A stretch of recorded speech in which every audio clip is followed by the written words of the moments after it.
Tamil voice நேயர்களுக்கு வணக்கம். Delimitation தொகுதி மறுவரை இந்த விவகாரம் இப்போ ஒட்டுமொத்த தென் மாநிலங்களையே ஆட்டி அசைச்சிருக்கு அப்படின்னு சொல்ல போனோம். தேர்தல் டைம்ல இந்த மாதிரி ஒரு விஷயத்த பாஜக கொண்டு வருது. ரொம்ப பரபரப்பா பேசப்பட்டிருக்கு. இதுல அதிமுகவுக்கு ஒரு பெரிய மைனஸ் அப்படின்னு பேசப்படுது. திமுகவுக்கு ஒரு பெரிய பிளஸ் அப்படின்னு சொல்லப்படுது.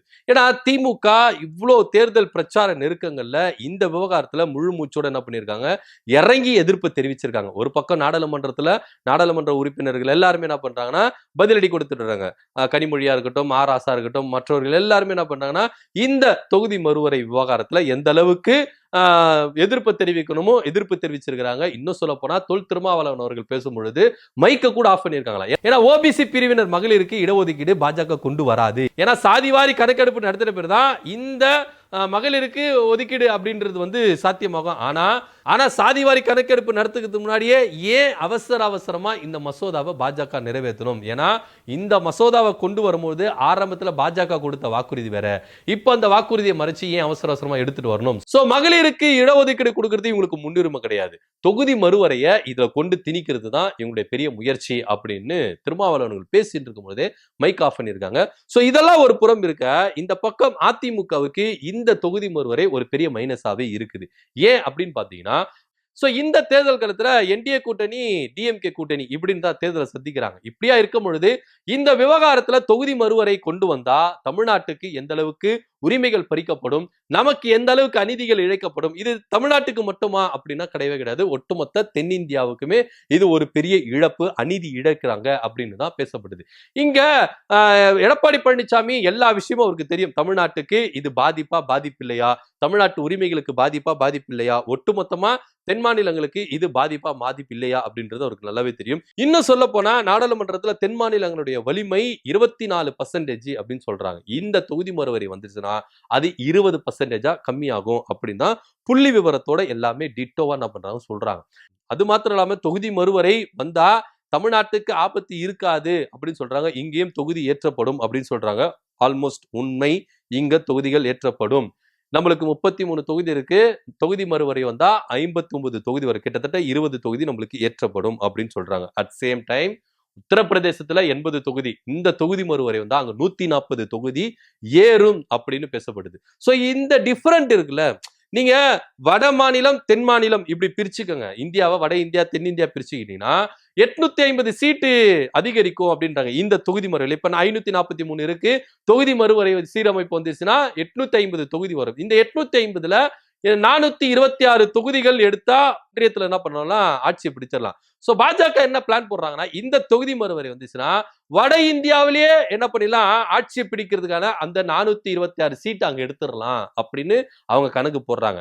அதன் பேஸ்ல தான் இந்த தொகுதி மறுவரை வருது. இந்த விஷயம் எடப்பாடி பழனிசாமிக்கு தெரியாம இருக்குமா? அவருக்கு தெரியும். ஏன்னா எதிர்க்கட்சி தலைவர், அதிமுகவின் பொதுச் செயலாளர் இருக்கும்போது அவருக்கு தெரியும். தெரிஞ்சும் பாஜகவுக்கு சப்போர்ட் பண்றாரு. ஏன்னா அவர் பாஜக கூட்டணியில இருக்கிறார். சோ அதனால அவர் என்ன பண்ணணும் சொல்லிதாகணும். ஆனா தமிழ்நாட்டுக்கு ஒரு அநீதி நடக்கிறாங்க, ஒரு துரோகத்தை இழைக்கிறாங்க பாஜக. இதை தெரிஞ்சும் குருட்டுத்தனமா என்ன பண்றாரு, பாஜகவுக்கு சப்போர்ட் பண்றாரு எடப்பாடி பழனிசாமி அப்படி நினைக்கும் போதுதான் நம்மளுக்கு மனசெல்லாம் வலிக்குது. ஏன்னா எடப்பாடி பழனிசாமி என்ன சொல்றாருன்னா, அமித்ஷா சொல்லிட்டாரு தமிழ்நாட்டுக்கு எந்த பாதிப்பும் வராது அப்படின்னு. அமித்ஷா பேச்சு எந்த காலத்துல கடைபிடிச்சிருக்காங்க? ஒன்றிய பாஜக அரசு கொடுக்கிற வாக்குறுதியில இது வரைக்கும் கடைபிடிச்சிருக்காங்களா? 15 லட்சம் போடுறேன் அப்படின்னு சொல்லிட்டு தான் பணமதிப்பு கொண்டு வந்தாங்க. ஆனா இது வரைக்கும் ₹1 கூட போடல. நம்ம அக்கௌண்ட்ல இருந்து எல்லாத்தையும் சுருட்டிட்டு போறாங்க. அவங்க சைட்ல இருந்து நம்ம அக்கௌண்ட்டுக்கு ₹1 கூட கிரெடிட் ஆகல அப்படின்றத நிதர்சனமான இருக்கு. சோ எதன் பேஸ்ல அமித்ஷா பேச்சையும் மோடி பேச்சையும் எடப்பாடி பழனிசாமி நம்புறாரு அப்படின்னு தெரியல. ஏன்னா உங்க பேச்சே அவங்க எடுபடல. நீங்க தனித்து ஆட்சி புரிவன்றீங்க, அங்க கூட்டணி ஆட்சின்றாங்க. சோ இப்படியா இருக்கும் பொழுது எதன் பேஸ்ல அவர் அமித்ஷா பேச்சை நம்புறாரு நம்மளுக்கு தெரியவே இல்லை. சரி, ஓகே, அவர் கூட்டணி கட்சியில இருக்கிறாருப்பா, அந்த தர்மத்துக்காக அவர் மதிச்சுட்டு போட்டோம், அவர் சப்போர்ட் பண்ணிட்டு போட்டோம் அப்படின்னு நினைச்சுக்கலாம். இந்த பக்கம் திமுக கடுமையா எதிர்க்குது. புள்ளி விவரங்களோட என்ன பண்ணுது, எல்லாத்தையும் புட்டு வைக்குது. ஆனா நான் மாற்று அரசியலை கொண்டு வரேன், நான் முதலமைச்சர் ஆகிருவேன், நான் முதலமைச்சராத்தான் அப்படி நிமித்திருவேன் இப்படி நிமித்திருவேன் அப்படின்னு பேசிக்கிட்டு வர விஜய் ஏன் தொகுதி மறுவரை குறித்து ஒரு வார்த்தை கூட நீங்க பேச மாட்டேன்றீங்க அப்படின்ற ஒரு கேள்வி தமிழக வெற்றி கழகத்தை குறித்து வைத்தால் இதுவரைக்கும் யாராவது ஒரு வார்த்தை பேசியிருக்காங்களா? மைக்கு கிடைச்சா வாய்க்கிழியே பேசுற ஆதவர்ஜுனா இது வரைக்கும் பேசியிருக்கிறாரா? மைக்கு கிடைச்சா மைக்க முழுங்கிட்டு பேசுற, பேப்பரை பார்த்து பேசுற விஜய் அவர்கள் இது வரைக்கும் எதனா குரல் கொடுத்ததுண்டா? கிடையவே கிடையாது. ஏன்னா அவருக்கு ஸ்கிரிப்ட் எழுதி தரல. இப்போதைக்கு நீங்க ஸ்கிரிப்ட் எழுதி கொடுக்கறத மட்டும் பேசுங்க அப்படின்னா விஜய் அவர்கள் பேசுறாரு. தொகுதி மறுவரை பத்தி அவங்களுக்கு எதனா ஒரு விஷயம் தெரியுமா? நீங்க ரோட்ல போறவங்க கிட்ட கூட தொகுதி மறுவரை பாஜக கொண்டு வருது அப்படின்னா டீட்டெயிலா என்ன பண்ணுவாங்க சொல்லுவாங்க. ஆனா அதிமுகவுக்கும் பாஜகவுக்கும் தொகுதி மறுவரை அப்படின்னாலே என்ன தெரியல. ஆனா அதிமுக கூட ஓரளவுக்கு என்ன பண்றாங்கன்னா கூட்டணிகளை இருக்கிறோம் அப்படின்றதுக்காக எல்லாம் தெரிஞ்சு சப்போர்ட் பண்றாங்க. ஆனா விஜய் அவர்கள் அவருக்கு தெரியாதா தெரியலையா இல்ல 4 பேர் சொல்லி கொடுக்கலையா இது வரைக்கும் ஒன்றிய பாஜக அரசு இந்த திட்டத்தை கொண்டு வராங்க. இதை எதிர்த்து குரல் கொடுக்கவே இல்லை. ஆனா நான் கொள்கை எதிரிக்கு நான் கடுமையா விமர்சிப்பேன். தமிழ்நாட்டுக்கு எதனா ஒரு ஆபத்தா வந்தா நான் என்ன பண்ணுவேன், என் உயிரை பணையம் வச்சு கூட நான் போராடுவேன் அப்படின்னு சொல்ற விஜய் அவர்கள் ஆட்சிக்கு வந்தாதான் இதை பண்ணணும் கிடையாது. ஆட்சிக்கு வரலன்னா கூட தமிழ்நாட்டுக்கு எந்த அளவுக்கு அநீதி இழைக்கிறாங்க, தமிழ்நாட்டுக்கு எந்த அளவுக்கு துரோகம் இழைக்கிறாங்க, தமிழ்நாட்டின் உரிமைகளை குரல் வலைகளை நசுக்கிற விதமா இந்த தொகுதி மறுவரை இருக்கு. இதை குறித்து ஏன ஒரு வார்த்தை கூட நீங்க பேச மாட்டேன்றீங்க அப்படின்ற ஒரு கேள்விதான் விஜய் முன்னாடி வைக்க வேண்டியது இருக்கு. ஆனா இப்போ வரைக்கும் அதை பத்தி பேசவே மாட்டேங்கிறாரு. கேட்டா என்னமா சொல்லுவாரு, இது நாடாளுமன்ற தேர்தல் கிடையாது, சட்டமன்ற தேர்தல், இது தமிழ்நாட்டுல திமுகவுக்கு தான் தேர்தல், பாஜகவுக்கு இல்ல. இது மாதிரிலாம் கதை விடுவாரு. இவங்களை என்ன சொல்றதுன்னே தெரியல.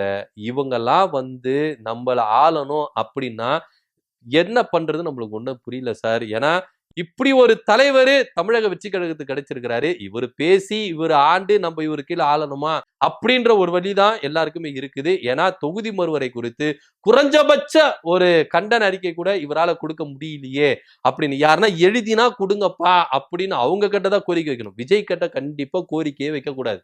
ஏன்னா விஜய் எழுதி கொடுக்கறத படிக்கிறவரு. அவர் என்ன பண்ணுவாரு, இதெல்லாம் காதுல வாங்கிக்க மாட்டாரு, சுயமாவும் பேச மாட்டாரு, சொந்தமாவும் பேச மாட்டாரு.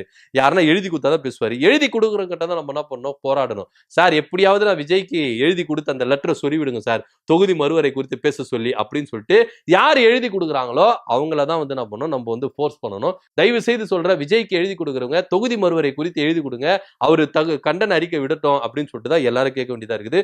ஆனாலும் விஜய்க்கு சில பேராசைகள் அப்படின்னு நம்ம கூட சொல்லலாம். ஏன்னா 2 தொகுதியில நிக்கிறாரு. தொகுதியில குறித்து என்ன நடக்குது ஏது நடக்குது, தொகுதி மக்களுக்கு என்ன வேணும் ஏது வேணும் அப்படின்னு கூட தெரியல.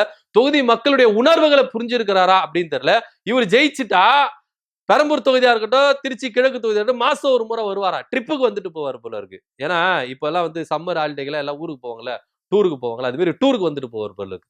மாசத்துக்கு ஒரு. நீங்க திருச்சி கிழக்கு கூட விட்டுருங்க, பனையூர்ல இருந்து திருச்சி கிழக்கு கொஞ்சம் தூரம், அதை பல மணி நேரம் போனோம்னு வச்சுக்கோங்க. இதான் இருக்கு பெரம்பூர் தொகுதி. இதுக்கு கூட மாசத்துக்கு ஒரு முறை வருவாராம். இதுல இன்னொரு காமெடி என்ன தெரியுமா, ஈஸியா தொகுதி மக்கள் அவர் பாத்துரலாமா.